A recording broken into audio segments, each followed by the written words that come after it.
Happening right now, we're getting a better picture of the damage left behind by overnight storms. One of the areas where we saw a tornado warning earlier this morning was down in Lawrence County. Yeah, we know they do have damage, and joining us live right now on the phone is Bill Phillips with the Lawrence County EMA. Mr. Phillips, good morning to you, and thank you for joining us. Why don't you tell us, first of all, sun's up, what you're seeing and where the most damage might be right now?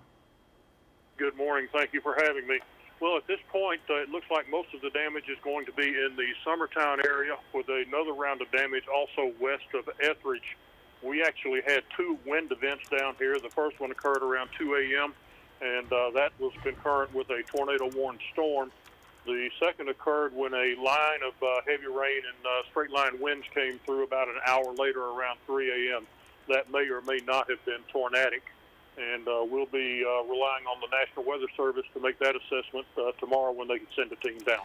Mr. Phillips, I understand that at least one person has been hurt. Can you tell them, or tell us rather, about that injury? That individual was trapped in their automobile, and as far as we know, it was relatively minor injuries. I haven't had any more details on that. We also had a second incident where a person was trapped in their camper. They were not injured, and crews had to go in and do a rescue there to get that individual out. Mr. Phillips, you just had a pretty rough storm about a month ago come through that area. How does this storm compare to the one that you had just a few weeks ago? Well, quite frankly, we won't know until we get a chance to get out and look at it in daylight. I can tell you that from a power outage standpoint, this one is much more severe. We had at one point 5,500 customers in 2/3 of the county that were out of power, which is much greater than the event that we had down in Bonnertown about a month ago. As far as damage is concerned, we have not heard a lot about structural damage. Most of the damage that we have heard about and seen so far has been trees that have come down on residences and have done some damage, but did not do the kind of destructive damage that we had in the storm a month ago. Okay, and Mr. Phillips, you have a command post, we understand, setting up at Summertown High School. Can you tell us the purpose of that and how this might be able to help people there in the community? Well, the command post is basically there for our first responders. Currently, we have volunteer firemen and individuals from the power system and other agencies who are going out and, first of all, clearing roads so that the power system can get into the properties and begin power restoration. So those are the first two things that we need to do. Concurrent with that, we are also going through and making sure that there are not any victims who have been trapped in a home or something to that effect that are needing assistance and have not yet gotten it. We think that has occurred. The command post serves as a spot for people to gather and get assignments. They keep track of where they have looked, where they need to look, so that we don't miss anyone. And all of that needs to occur from a central location. And fortunately, we have a mobile command post that is set up for that.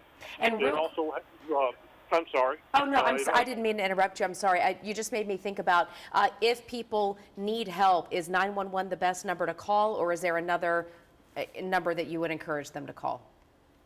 Well, for someone who is needing immediate help related to the storm, 911 will be the number to call. As far as long-time recovery efforts go, that'll have to be set up here in the next days and months, and we'll have information on that as it becomes available.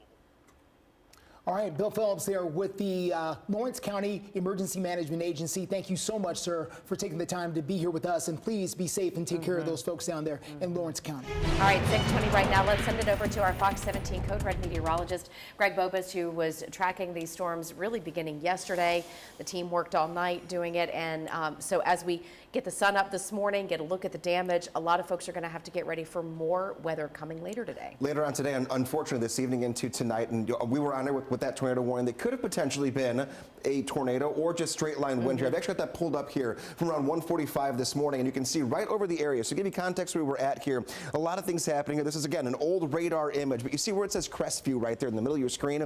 That's right near where Summertown is at. So this gives us an idea. We're right in the middle of where the tornado warning was overnight. And when I change the view here, you can kind of see where reds and greens, we always talk as meteorologists, they don't like each other, and the brighter they get and closer to each other, the more circulation there is. So there was rotation in that area. So we'll continue to monitor many things that happened overnight. As far as the forecast goes right now, this is your current Doppler radar, and we have nothing to really worry about when it comes to any additional severe weather this morning. If you're north of I-40, you're drying out. If you're south of it, we're still seeing some showers here, even a few rumbles of thunder right along the Alabama state line. But by the end of the morning into the afternoon, we will be on the drier side, and things will then lead us in toward this evening when everything picks back up. We've got one more batch of strong to severe weather that's possible here, starting around 5, 6 o'clock later on this evening. All types of severe weather are possible once again. A level 2 out of 5 risk for severe weather for everyone. This go round, though, hail and wind are the biggest two things we have to contend with when these storms do roll through. So coming up in a couple minutes, we'll look at that radar for you here and get you into a brand new update of Future Track next half hour. Just note that what is out there right now, if it's raining over you, coming down actively, nothing to worry about. It will be this evening into tonight. You're going to hit a humid 82 degrees this afternoon. Plenty more to unpack coming up in the next look at your Fox 17 covered forecast.